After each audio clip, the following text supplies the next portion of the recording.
안녕하세요. 결혼은 현실이다 라는 말이 그 어느 때보다 마음에 와닿고 있는 올해 31살 된 여자입니다. 예비 신랑과 연애하던 시절에는 정말 더할 나위 없이 좋았죠.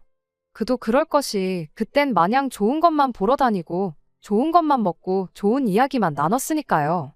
함께 좋은 시간을 보낸 만큼 결혼하고 나서도 똑같이 좋은 인생을 꾸려나갈 거라는 생각에 그렇게 결혼도 결정하게 되었던 거고요. 그런데 결혼 이야기 주고받으면서 싫은 소리도 하게 되고 또 듣기도 하고 앞으로의 결혼 생활을 준비하는 단계니만큼 그리고 결혼 생활에 있어서 가장 행복하다는 신혼 준비를 하는 것이니만큼 결혼 준비를 하는 것 또한 마냥 즐겁고 행복할 거라 생각했는데 그건 또 아니더라고요. 결혼 생활이라는 게 무조건 좋을 수만은 없는 것이다 보니 제가 참아야 하는 거라면 100번이고 참을 수 있다고 생각했어요.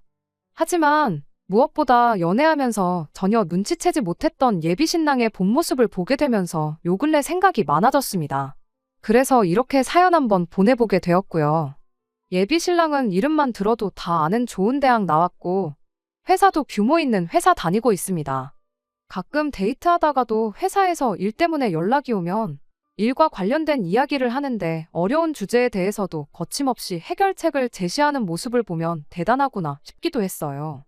그런 모습을 자주 봤다 보니 다른 건 몰라도 머리 하나만큼은 좋은 줄 알았는데 공부머리랑 일머리 그리고 삶의 지혜는 또 다른 이야기구나 싶습니다. 저 또한 직장 다니는 회사원입니다. 조건만 두고 본다면 예비 신랑에 비해서 조금 모자라긴 해요. 졸업한 학교 이름값도 그렇고 몸담고 있는 회사 명성도 그렇고 당연하겠지만 월급 또한 제가 조금 덜 벌고 있는 상황입니다. 결혼을 앞두고 모아놓은 돈은 조금이나마 제가 더 많았습니다. 하지만 그래봐야 1,000만 원 남짓한 근소한 차이였어요. 2년 연애하는 동안 예비 신랑이 데이트 비용으로 1,000만 원을 썼냐고 물으면 절대 그런 건 아니라고 대답하겠지만 그래도 예비 신랑이 남자라고 저보다 돈을 더 낸 게 있었으니 그 정도 차이를 가지고 결혼을 한 해 만에 고민할 건 아니라고 생각했습니다. 둘이서 모아놓은 돈이 그래도 합치면 1억 7천 정도 되기도 했고요. 어디 가서 돈 못 모았다고 할 만큼은 아니잖아요. 하지만 또 한편으로는 많은 돈이긴 하지만 결혼식 비용 5천 정도 잡고 이래저래 계산해보면 서울의 빌라 전세도 못 구할 만큼 보잘것없는 돈이기도 하지요. 사실 결혼 자체를 조금 서둘러서 정한 것도 없지 않아 있어요. 두 사람 다 나이가 있다 보니 결혼 이야기는 진작에 오가긴 했는데 모아놓은 돈도 부족한 느낌이라 날짜는 내년 말이나 내후년 초쯤으로 생각하고 그동안 돈이나 더 열심히 모아보려고 했었거든요. 그런데 저희가 결혼 이야기 주고받기 시작하자마자 예비시댁에서 하루라도 빨리 결혼을 하면 좋겠다는 이야기를 전해왔어요. 예비 시아버지께서 내년 봄쯤에서 퇴직을 하게 될 예정이라 퇴직하기 전에 식을 올렸으면 한다고요. 이유인즉슨 아버님이 아직 회사에 몸담고 있을 때 아직 끝발이나마 조금 남아있을 때 결혼을 해야 하객도 더 많을 테고 그래야 축의금도 한 푼이나마 더 받을 수 있다는 이유였습니다. 축의금 들어오는 게 얼마나 차이가 있는지도 모르겠고 그리고 또 아버님이 회사에 몸담고 있을 때는 찾아오고 아닐 때는 안 와도 된다고 생각하는 사람들이라는 건 그 사람들이 저희 결혼식을 축하해주러 온다기보다는 그냥 사회생활의 일환으로 얼굴도장 찍으러 오는 사람들이라는 소리잖아요. 굳이 그런 사람들 때문에 저희 결혼식 날짜를 예정보다 1년이나 앞당길 필요나 있나 싶었어요. 신랑 측 하객석에 손님이 몇 명이나 왔고 그런 게 저희 결혼 생활에 도움이 되는 건 하나도 없잖아요. 차라리 1년 동안 저희가 아낀다면 1억 정도를 더 모을 수 있는 상황이니 하객 조금 덜 오더라도 그러는 편이 더 낫지 않나 하는 생각이었습니다. 하지만 예비 신랑이 아버지가 원하시는데 뭐 어쩌겠냐는 식으로 나오는 덕에 결국 결혼 날짜를 앞당기게 되었습니다. 사실 이때 예비 신랑이 부모 말에 거역 못하고 생각도 짧은 사람이란 걸 눈치챌 수 있다면 있는 기회였는데 그때는 거기까진 생각 못했어요. 저희가 결혼식을 최대한 늦추자고 했던 가장 큰 이유가 양가 지원받지 않고 두 사람 힘으로만 결혼을 하고 싶어서였어요.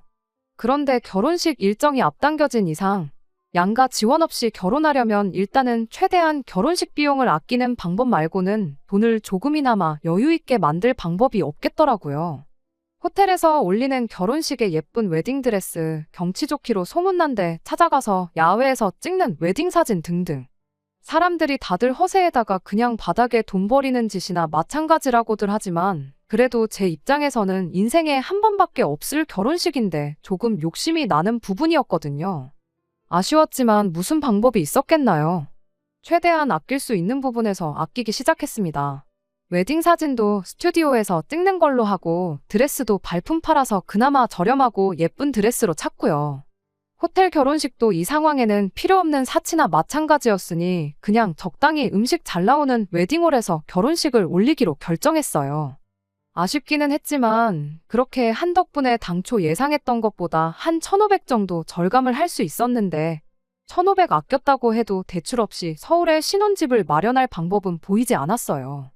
신혼집 말고는 거의 모든 준비가 끝난 상황이었고 없는 돈에나마나 그래도 어떻게든 좋은 집 한번 찾아보겠다고 틈만 나면 이 지역 저 지역 발품도 팔고 인터넷도 뒤져가면서 신혼집을 물색하기 시작했습니다.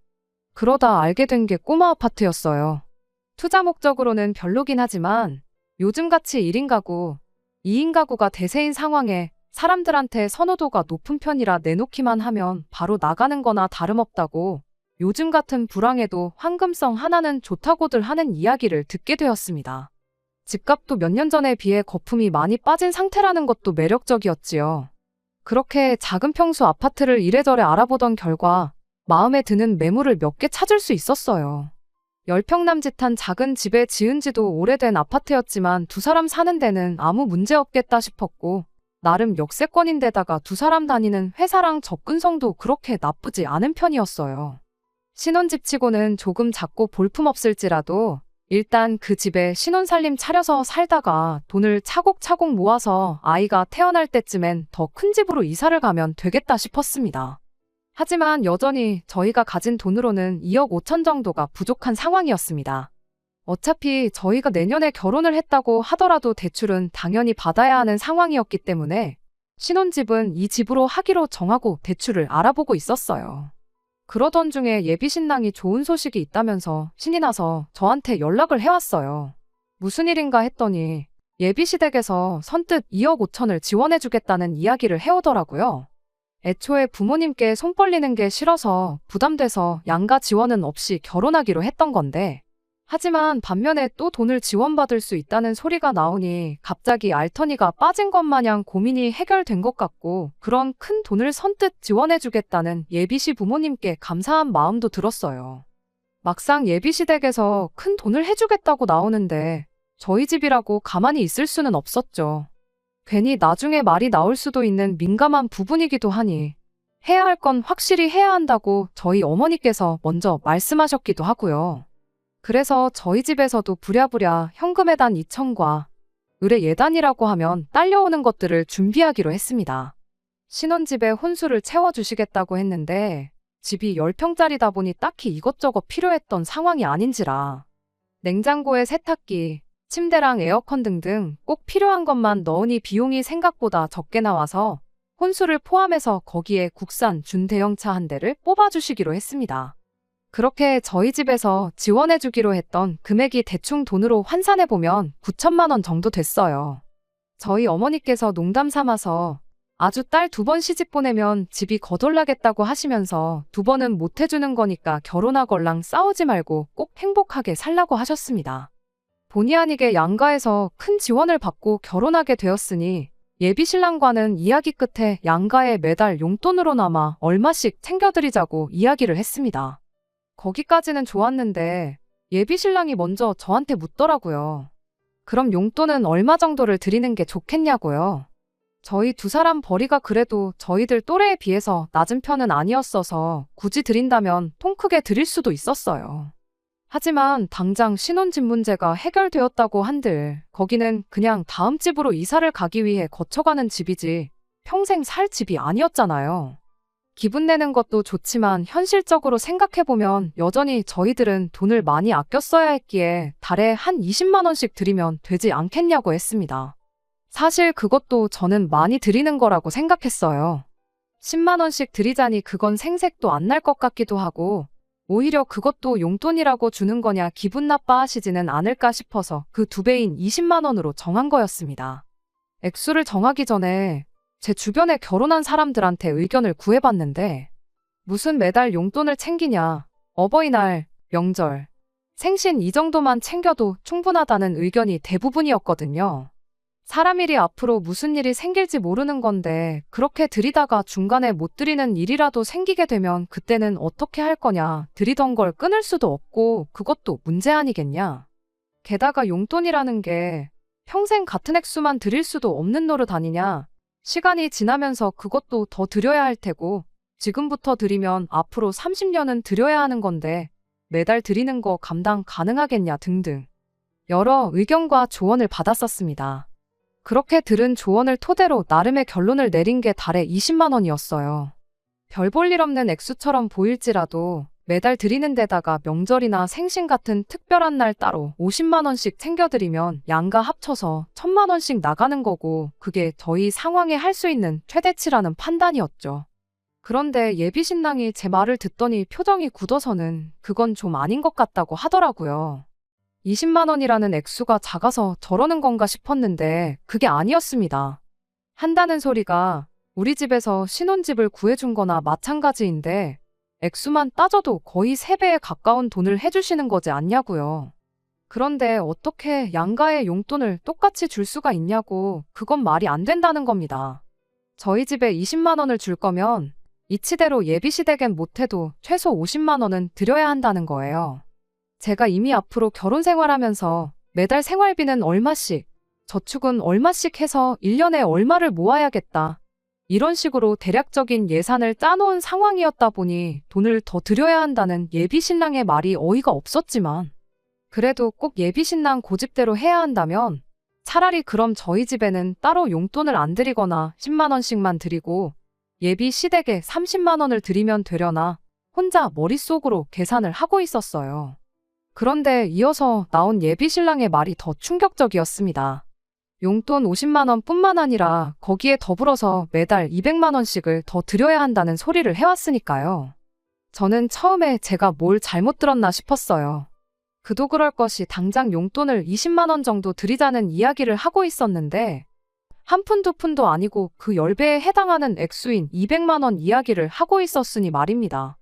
저는 곧장 예비신랑한테 난데없이 200만 원을 더 드리겠다니 그건 무슨 소리냐고 물어봤는데 예비신랑이 우리가 결혼 일정을 왜 앞당겼는지 기억이 안 나냐고 한번 생각해보라며 애매한 대답을 하더군요. 그 이야기가 왜 나오냐고 물어본 말에 대답이나 해달라고 했더니 우리 아버지가 퇴직을 하시는 것 때문에 그 전에 결혼식을 올리기로 한 것 아니냐. 그런데 아버지가 퇴직을 하신다는 건 앞으로 부모님 벌이가 없어진다는 소리 아니겠냐고요. 벌이가 없어지시는 건데 그럼 대출을 어떻게 갚으시겠냐는 겁니다. 난데없는 소리에 정신이 없는 와중에 대출은 또 무슨 소리인가 싶었어요. 지금 무슨 소리를 하고 있는 거냐고 벼랑간 대출 이야기는 또 왜 나오냐고 물었더니 알고 보니 예비시댁에서 해준다던 2억 5천이 예비 시부모님이 가지고 계신 돈에서 해주시는 게 아니었고 전액 새로 대출을 받아서 해준다는 거였답니다. 그리고 아버님이 퇴직을 하게 되면 벌이가 없어질 테니 앞으로 그 대출원금과 이자는 전부 저희가 갚아야 한다는 소리였지요. 이건 뭐 저희 집에 20만 원을 안 드리고 예비시댁에만 용돈을 드리자고 할 수도 없는 노릇이었어요. 예비신랑한테 그게 무슨 터무니없는 소리냐고. 원금도 이자도 우리가 다 갚는 거라는 소린데 그럼 우리가 대출을 받는 거랑 뭐가 다르냐고 따져 물었습니다. 그렇게 따지면 예비시댁에서 저희 집이 해주는 돈의 3배를 해주는 게 아니라 땡전 한 푼 안 보태주는 거나 마찬가지 아니냐고요. 예비신랑은 뻔뻔하게도 그럼 용돈은 안 드리는 걸로 하고 달 200만 원씩만 보내드리면 되겠다고 대답하더군요. 2억 5천 대출 받는데 달에 200씩 내드리는 것도 말이 안 되지 않냐고.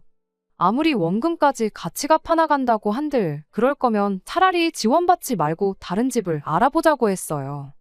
우리가 모아놓은 돈이 아예 없는 것도 아니고 1억 정도만 신혼부부 전세대출 받아서 빌라 전셋 같은 거 알아보자고요. 전세대출 받으면 원금까지 갚을 필요도 없고 이자만 부담하면 되는 거니까 차라리 계획한 대로 몇 년 고생해서 대출 최소한으로 받아서 이사 가는 게 낫지 않겠냐고 했어요. 예비 신랑은 대번에 그렇다고 해주기로 한 돈을 안 받냐, 그러면 우리 부모님이 얼마나 민망해 하시겠냐고, 그건 생각 안 하냐고 따지더군요. 그리고 요즘 같은 시국에 무슨 빌라냐고, 너는 뉴스도 안 보냐고 하면서, 그러다 다른 사람들처럼 우리 돈 떼어먹히면 그건 네가 어떻게 책임질 거냐면서 책임질 수도 없는 소리를 그렇게 쉽게 하지 말랍니다.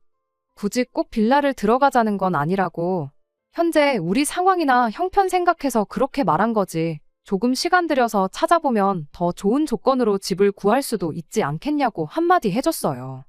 그리고 대출받는 부분에 대해서도 몇 년에 상환하시려는 계획인지는 모르겠지만 2억 5천 빌려서 매달 200씩 내는 게 정상적인 것 같지는 않아 보인다고도 했죠.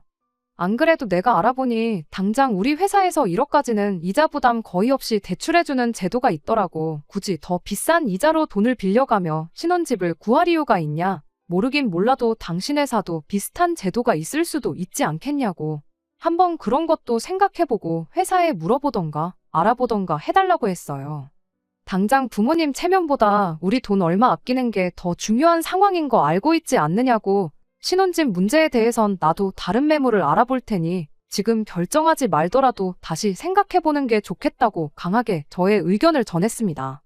예비 신랑도 제 말이 틀린 소리가 아니란 걸 알고는 있는 건지, 아니면 무슨 수를 써도 논리로 저를 이길 수가 없다는 걸 깨달은 건지. 한참 묵묵부답으로 일관하고 있다가 이미 양가 부모님이 개입한 상황에 그건 우리가 지금 정할 문제가 아니고 조금 시간을 두고 상의해볼 문제이니 며칠만 시간을 달라고 하더라고요. 그렇게 며칠째 예비 신랑 대답을 기다리고 있는 중에 오만 가지 생각이 오가기도 하고 거기서 오는 스트레스도 만만찮아서 다른 사람 이야기나마 한번 들어보고자 이렇게 사연을 적어보게 되었습니다. 애초에 돈을 지원해준다고 나왔을 때부터 그 방식이 문제였는데 거기서 한치의 의구심도 품지도 않고 부모님이 하라는 대로 하는 사람과 어떤 미래를 그릴 수 있을지 참 고민이 되네요. 그 와중에 예비시댁과 저희 집을 두고 돈 얼마 칼같이 계산해서 차별을 하겠다는 마음가짐도 솔직히 너무하다 싶기도 하고요. 부모님 용돈 문제로 조언을 구했던 지인들한테는 쪽팔려서 물어볼 수도 없는 노릇이에요. 내 남편 될 사람 세상 천하에 둘도 없는 바보멍청이다 광고하는 거나 마찬가지인 것 같아서요. 오늘처럼 결혼은 현실이라고 하는 말이 와닿는 날이 없었던 것 같아요. 결혼식 준비 다 끝내놓고 이런 생각을 하고 있는 제가 이기적인 것 같기도 하고요. 어떤 조언이든 감사히 받겠습니다. 제가 어떻게 하면 좋을지 알려주세요. 안녕하세요. 이렇게 3개월 만에 다시 찾아뵙게 되었습니다. 사실 파혼은 진작에 했어요.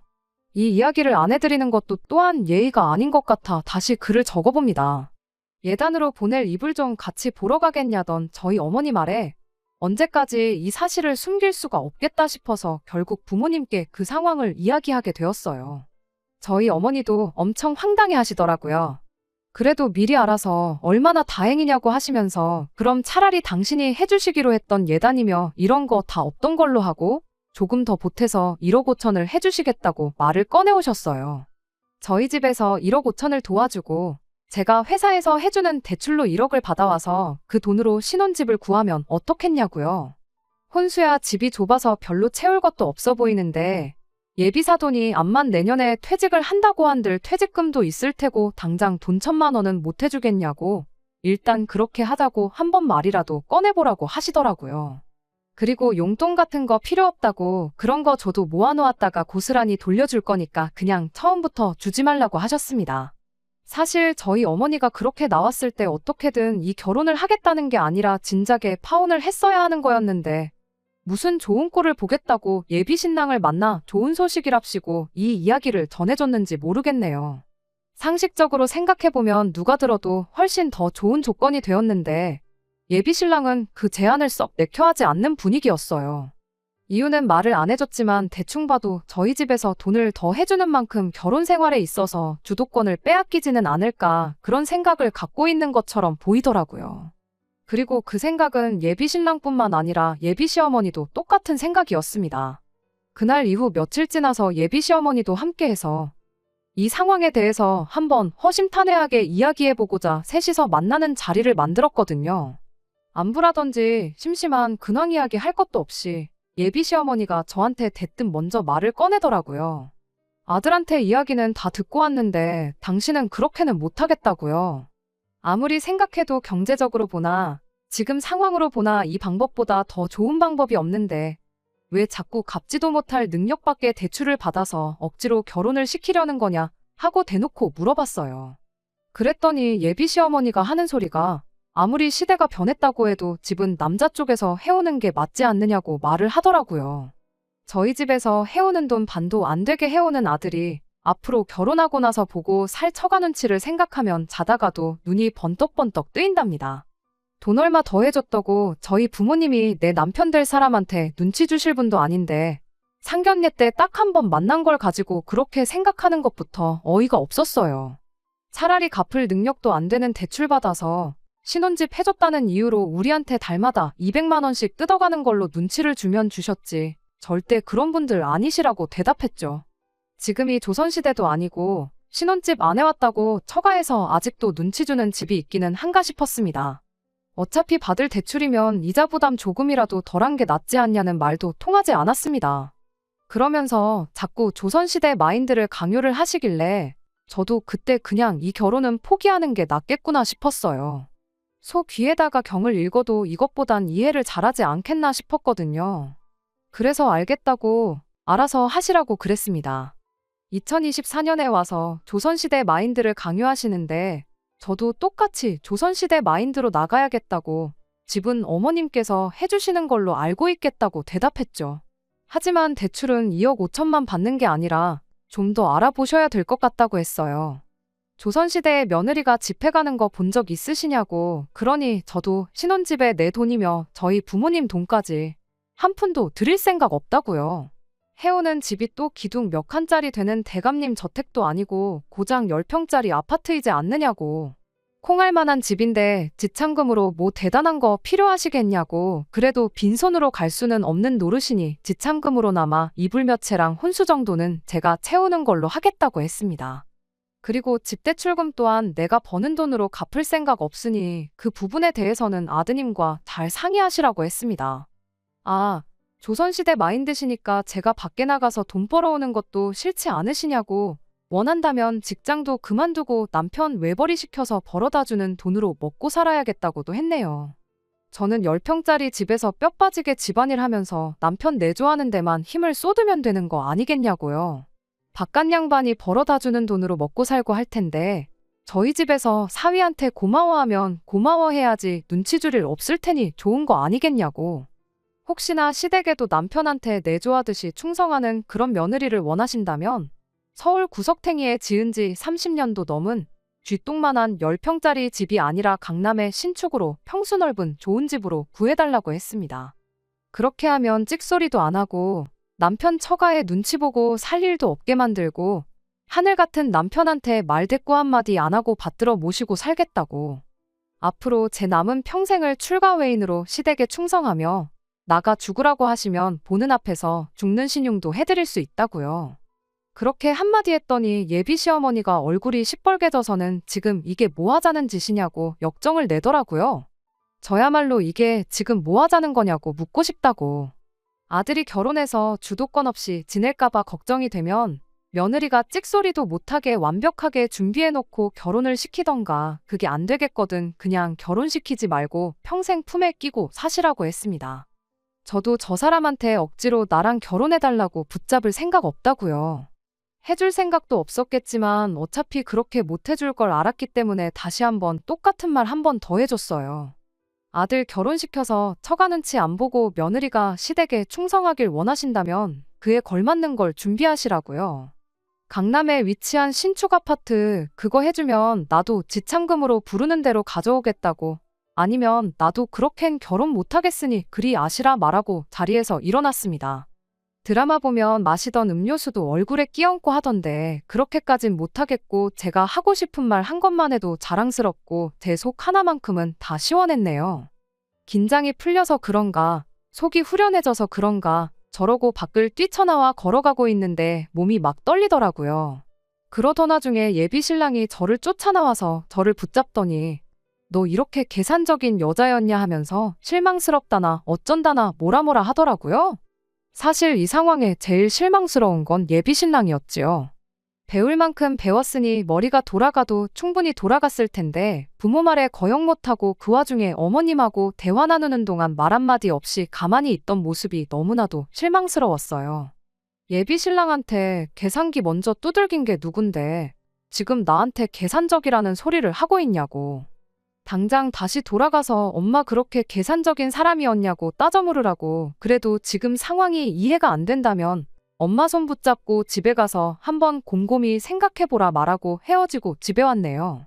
집에 와서 이 이야기를 어머니께 전하니 다른 말보다 저한테 정말 잘했다고 한마디 해주셨어요. 딸 자식 돈 얼마 때문에 파혼시키고 싶지 않아서 일단 돈 문제부터 어떻게든 해주고 결혼부터 시키려고 하셨던 건데 그 돈 마련하는 게 힘든 것도 아니고 못할 것도 없는 일이지만 무엇보다 그런 집에 저를 시집 보내는 게 그때부터 내키지는 않으셨다고 하시면서요. 마시고 있던 음료수 그 옆편 내 얼굴에는 못 끼얹더라도 네 남자친구 얼굴에다가는 시원하게 한번 뿌려주지 그랬냐고 그것만큼은 아쉽다고 하시면서 복잡한 제 마음도 달래주셨고요. 그렇게 결혼은 없었던 일이 되고 결국 파혼하게 되었습니다. 그나마 예비 신랑이 어떻게든 저랑 잘해보겠다고 찾아와 용서를 빌고 애시당초 계획했던 대로 두 사람 힘으로만 헤쳐나가보자고 한마디 해줬다면 지난 일은 모두 잊고 다시 생각해볼 용의도 눈꼽만치나마 있었어요. 그런데 뭐 예비 신랑의 인생에 있어서 법이나 마찬가지인 부모님 눈밖에 났는데 부모님 무서워서 제 앞에 다시 찾아올 용기도 없었는지 코빼기를 비추기는커녕 연락도 한 통 없더라고요. 처음엔 안타까운 기분도 있었는데 며칠 지나니까 이렇게 깔끔하게 헤어진 게 어디인가 싶고 다행이구나 싶었습니다. 사람이 공부 잘해서 좋은 대학 나오고 좋은 회사 다닌다고 무조건 그 사람이 다 똑똑한 것만은 아닌 것 같아요. 예비 신랑이었던 그 사람이 조금이나마 생각머리라는 게 있었다면 애초에 집에서 대출을 대신 받아줄 테니 갚는 건 니들이 해라는 말에 거절부터 했을 거 아니겠나요? 제 나이도 31이다 보니 이제 새로운 사람 만나서 연애하고 결혼을 이야기하고 그러는 게 엄두가 안 나긴 하지만 이렇게 된 게 차라리 잘 됐구나 싶어요. 부모 말에 거역도 못하고 부모 말이 무조건 정답이라고 생각하는 남편을 갖는 것보다 내 남은 평생을 시월드에서 시달리는 것보다야 깔끔하게 시작도 하기 전에 파혼하는 게 100번 낫잖아요. 먼저 적어보냈던 제 사연에 댓글 달아주시고 저를 응원해주신 분들께 그리고 정신 차리라고 독하게 한마디 해주신 모든 분들께 감사하다는 말을 전해드리고 싶네요. 끝까지 들어주셔서 감사합니다. 오늘의 사연은 여기까지입니다. 구독과 좋아요, 알람 설정 부탁드리고 더 좋은 사연으로 다시 찾아뵙겠습니다. 감사합니다.